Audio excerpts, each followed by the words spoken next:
আজকে আমরা methods for complex root নিয়ে আলোচনা করব। সেজন্য আমাদের কমপ্লেক্স নাম্বারটা কি সেটা জানতে হবে।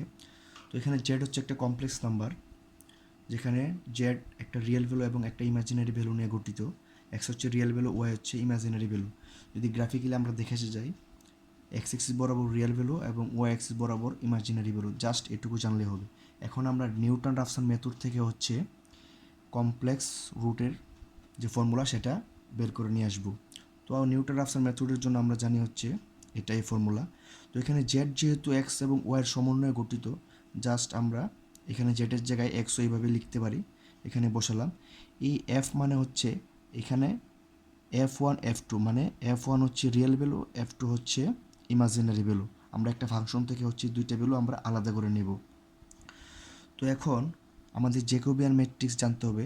জ্যাকোবিয়ান ম্যাট্রিক্স আমরা এটা লিখতে পারি যে del f by del x, del f by del y, del g by del x, del g by del y, অথবা g এর বদলে f(2) বসালে আমরা এটা লিখতে পারি। এটা হচ্ছে আমাদের জ্যাকোবিয়ান ম্যাট্রিক্সের ফর্মুলা।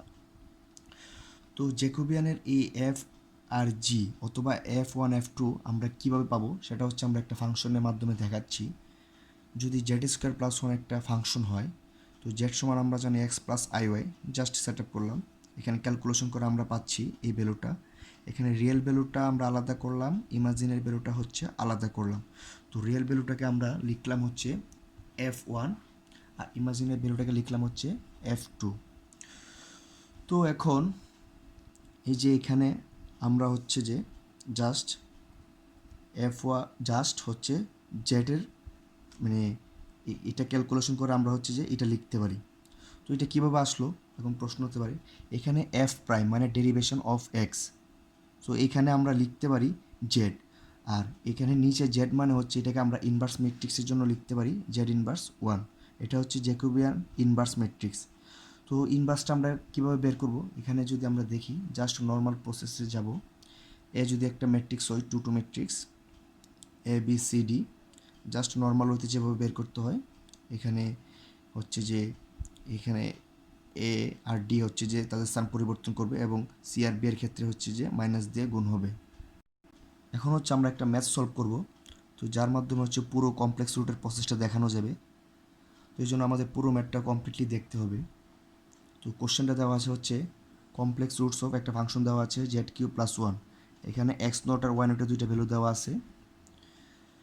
তো আমাদের কোশ্চেনের ফাংশন অনুযায়ী আমরা জেটের জায়গায় x plus I set up করবো। তো নর্মালি ক্যালকুলেশন করব।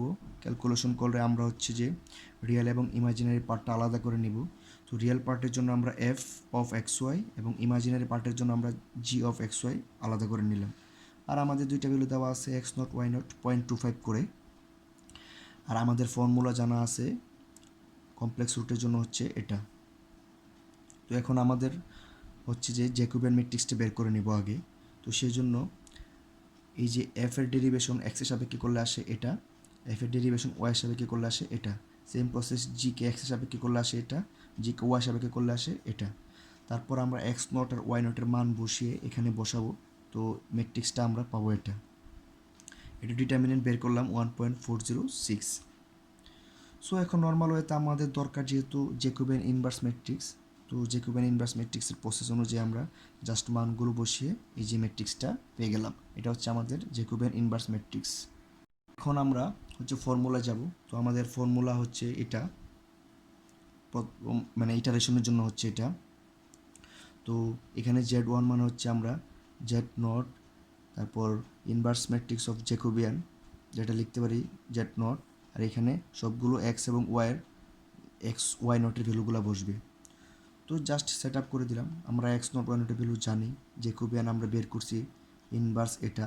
তারপর হচ্ছে এফ আর জি, এর মানে হচ্ছে আমরা এফ আর জি যে দুইটা রিয়েল এবং ইমাজিনারি পার্ট পেয়েছিলাম, সেখানে আমরা x0 আর y0 এর ভ্যালুগুলো সেট আপ করলে হচ্ছে আমরা এই ম্যাট্রিক্সটা পাবো, জাস্ট দুইটা ভ্যালুই। তো এখন নর্মালি গুণ করায় এখান থেকে বিয়োগ করলে হচ্ছে আমরা এই একটা ম্যাট্রিক্স পাবো। তো সেম প্রসেসে আমরা Z2 বের করব, সেম প্রসেস। তবে এইখানে যে মানগুলা বসাবো সেটা হচ্ছে যে আমরা এর আগের ইটারেশনে যা পেয়েছি ওই মানগুলা জাস্ট ব্যবহার করে এই ইটারেশনটা করব। তো x2 y2 এর জন্য হচ্ছে x1 y1 আমাদের ফর্মুলা অনুযায়ী জাস্ট আগাবে, এখানে অন্য কিছু না।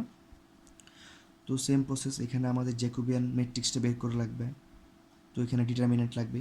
এখানে এর আগে অবশ্য মানগুলো মানে x1 y1 এর মানগুলো বসে আমরা ভ্যালুগুলো বসিয়ে দিলাম, ক্যালকুলেশন করে এগুলো পেয়েছি।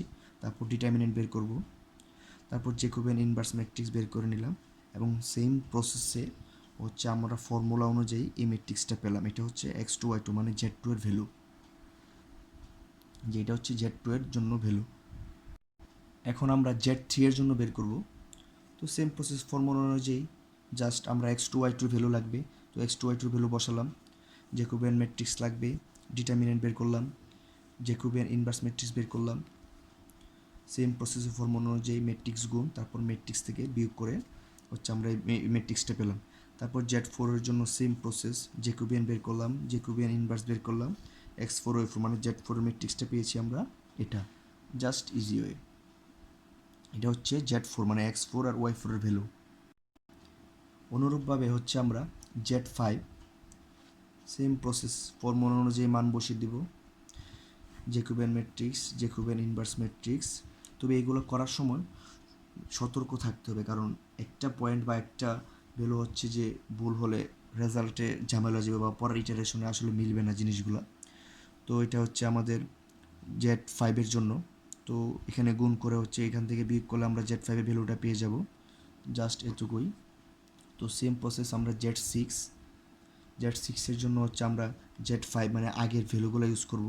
তো আগের ভ্যালুগুলো ইউজ করে আমরা হচ্ছে এখানে পেয়েছি জ্যাকোবিয়ান ম্যাট্রিক্সের মানগুলো বের করেছি, এখানে ডিটারমিনেন্ট বের করেছি, ইনভার্স জ্যাকোবিয়ান ম্যাট্রিক্সের মান বের করেছি। তো এখানে আমরা ফর্মুলা অনুযায়ী এখানে জাস্ট মানগুলো সেট আপ করার পর z6 এর ভ্যালু পেয়েছি আমরা এটা।